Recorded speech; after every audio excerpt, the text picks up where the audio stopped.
If you're thinking of entering into the real estate market, or maybe you are in it now or will be, no matter if you're purchasing or selling, I think it's important that you tune in to the May market update because real estate is hyper local. It's really important to understand the neighborhoods, the streets, the pricing, days on market, and all of that. And what is the new norm now? It is different than what it was last year, and I'll explain why in today's video, so please stay tuned.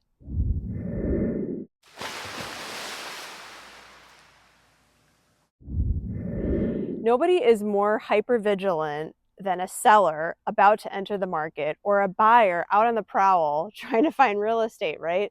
You're just living, eating, breathing, everything to do with your house that you're trying to sell or a house that you're trying to find to purchase. So of course, you're going to look at other homes that have sold if you're selling. You're going to look at everything new coming to the market if you're buying. And you're probably going to keep track of statistics and pricing and days on market. So you're hyper vigilant. For those of you who might not be entering into the market this year, I think it's good to be informed. Timing, the ebbing and the flowing of the markets. I think if I were to, because I haven't looked at these yet, this is end of April stats as we sit here end of May. I think it's important that people really truly understand and you're not just being fed a line to sell your house quickly, and you're not being fed a line to offer full price necessarily, right?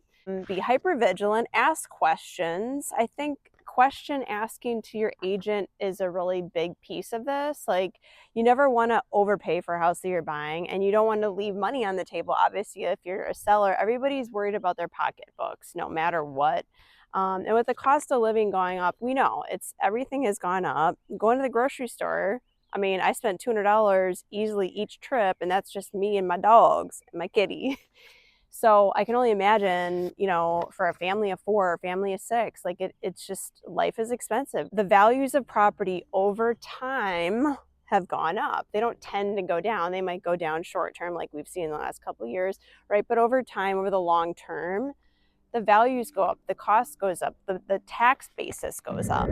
All of that to say, when you hire a realtor in your corner and you can just feel like they've got your back, they are there to explain everything, dissect everything, define everything, walk you through each step so you're not sitting there guessing and wondering, am I overpaying, am I underpaying? Like, you know, all of these things, like, and then when it comes to the title, closing, like looking at the balance sheets and fighting for every dollar, you know, for your pocketbook. You know, and I'm also going to fight for my value too, because what I do is when someone says, oh, Shayla just opened doors and that was easy. And it's like, no, you're paying for a professional to make it look and feel easy and quick sometimes, but you're paying for that experience. So I can't say enough how valuable a good agent is. There's plenty of part-time, there's plenty of not so great agents. Like, you got to kind of pick and choose and weed through.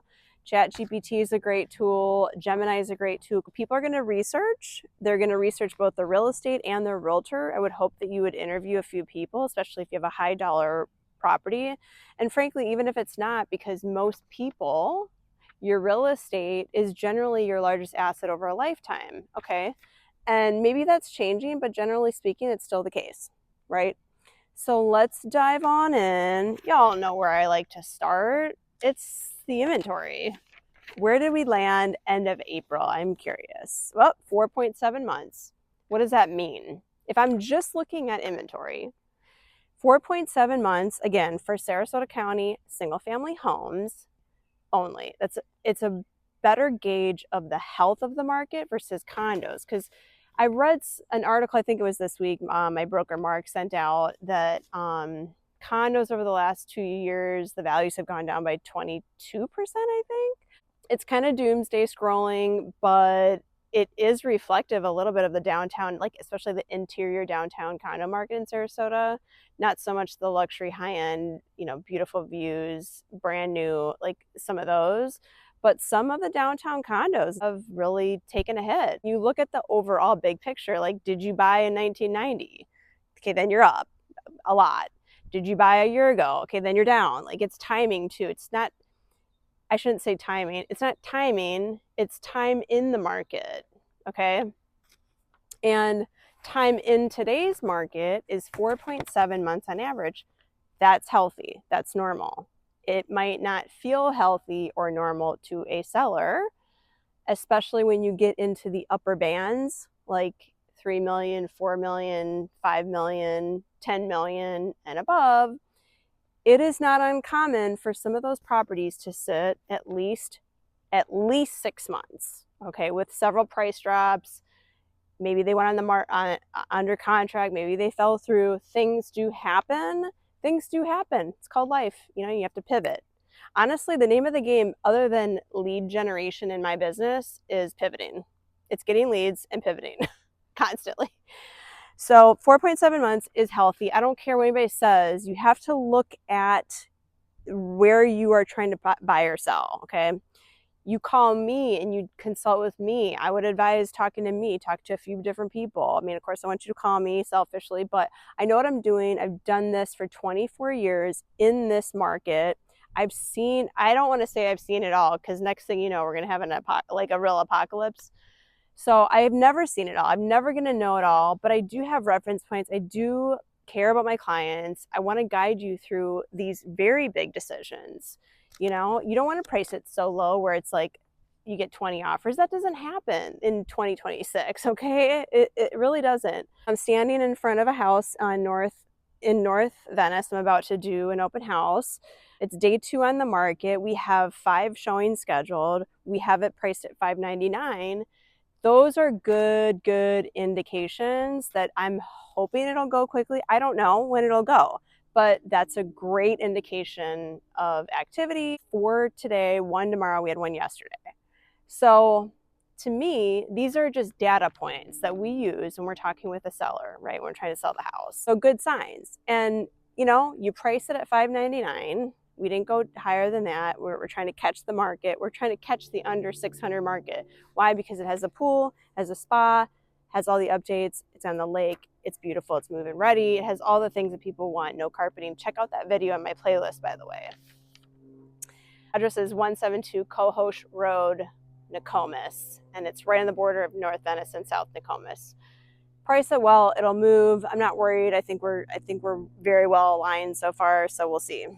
Cash sales, about the same as they were last year, just a slight increase, up almost 1%, so about the same. We do see a lot of cash here. I know I've talked about this a lot. And one question we get asked by buyers is like, if I bring cash, will that make a difference? Well, yeah. I mean, does that mean a 50% discount? Absolutely not. Does it mean 70% or 80%? No, it doesn't.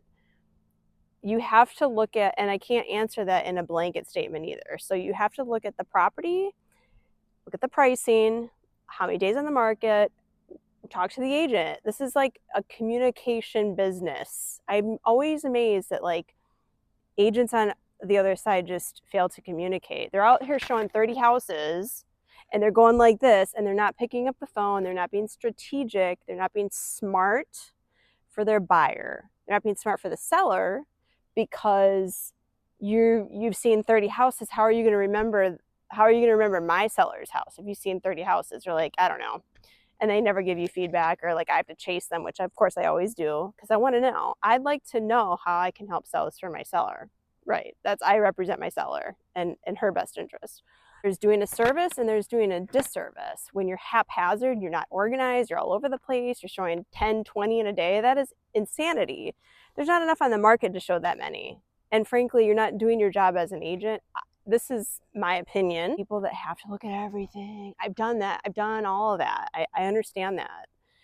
But at some point, there's only so many hours in a day, so much gas in the car, so much fuel in the rhetorical tank that you could do that. Where are we at with active listings? We're down 26.8%. We've already weeded out all the sellers who are not serious. Yes, there's going to be outliers. There's going to be people like crazy high. Like, to me, that is a complete disservice to a seller. When you price a listing way too high, you know you're not going to sell it. It's like, okay, well, sometimes you do that because there are no comps.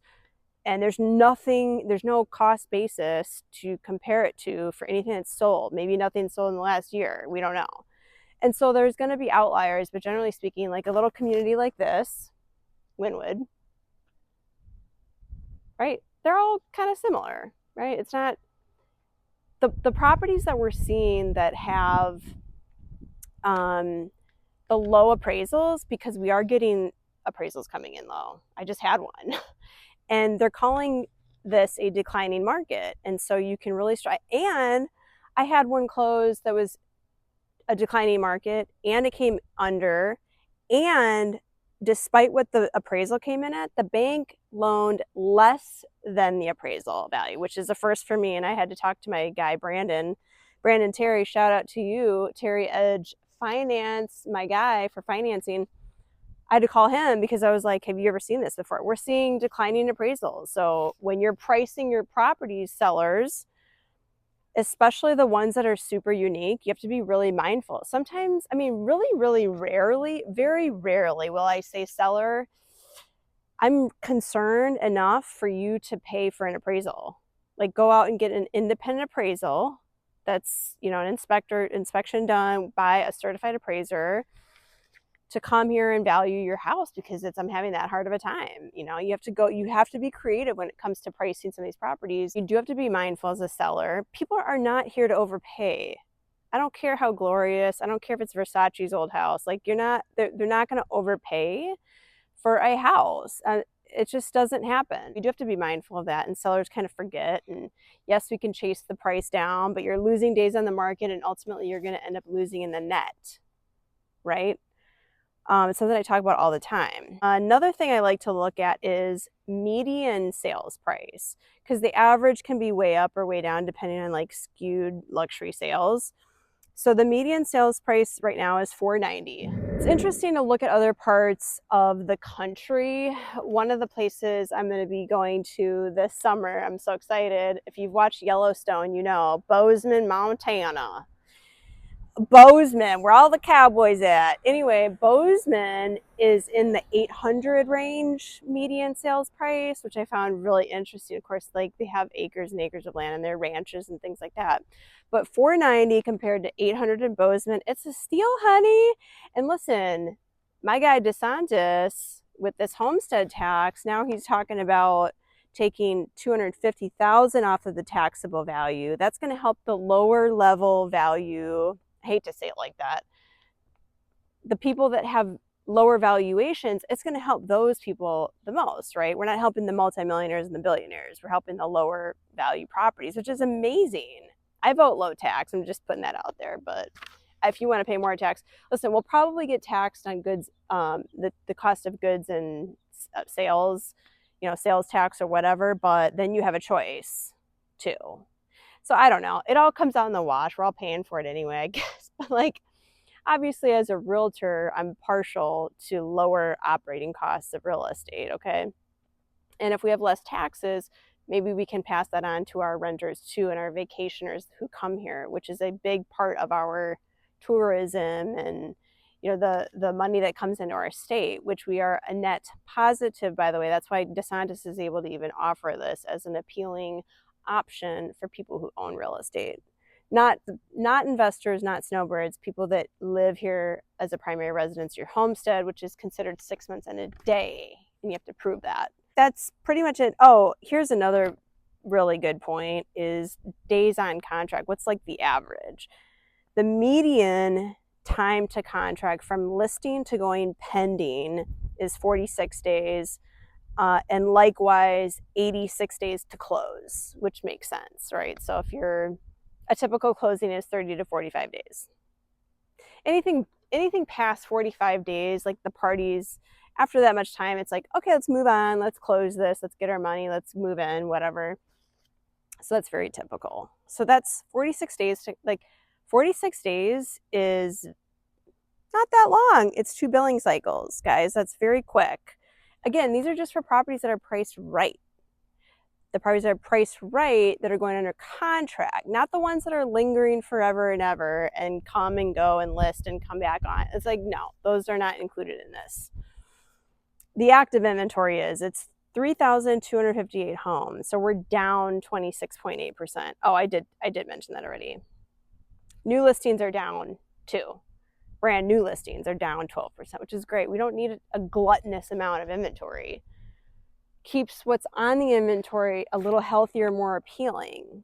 And buyers, I wanted to mention this too, buyers are really taking their time to look. Like this one popped up. I'm sure these people have been looking a while. I don't know.